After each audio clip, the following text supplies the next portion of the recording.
നമ്മുടെ യുവത്വം മരണത്തെ ചേർത്തു പിടിക്കുന്നത് എന്തുകൊണ്ട്? പറഞ്ഞു വരുന്നത് അശ്വന്തിനെക്കുറിച്ചു തന്നെയാണ്.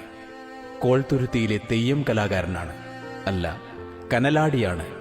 അതുമല്ല, തെയ്യത്തിന്റെ പൂർണ്ണ രൂപമാണ് അകാലത്തിൽ നമ്മെ നിന്നും വിട്ടകന്നത്.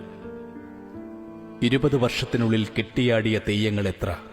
ഒന്നു തൊട്ടും തലോടിയും ഉരിയാടിയും എത്ര പേരെ നീ ജീവിതത്തിലേക്ക് നയിച്ചു. എന്നിട്ടും എന്തിനായിരുന്നു അനുജ ഈ ജീവത്യാഗം? കതിവന്നൂർ വീരനായും ഭദ്രകാളിയായും പുലിയൂര് കണ്ണനായും പുതിയ ഭഗവതിയായും കണ്ടനാർക്കേളനായും ബിപ്പിരിയനും കടാങ്കോട്ടും മാക്കമ്മയുടെ പുത്രനായും നീ ഉറഞ്ഞാടിയപ്പോൾ നാം കണ്ടത് തെയ്യക്കോലത്തെ ആയിരുന്നില്ല, മറിച്ച് മന്നപ്പനെയായിരുന്നു, ചാത്തുവിനെയായിരുന്നു. അങ്ങനെ സാക്ഷാൽ ദൈവത്തെയായിരുന്നു.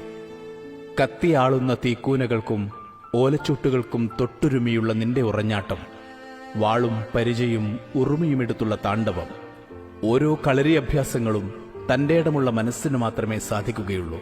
ധീരനായ ഒരു ശരീരത്തിനു മാത്രമേ അതിന് കഴിയൂ. പിന്നെ നിനക്കെന്തു പറ്റി? നിന്റെ മനസ്സെന്തിനു പതറി? നിന്റെ മനസ്സിൽ നീറിപ്പുകയുന്ന നൊമ്പരം കൂടപ്പിറപ്പിനോട് പറയാമായിരുന്നു നിനക്ക്.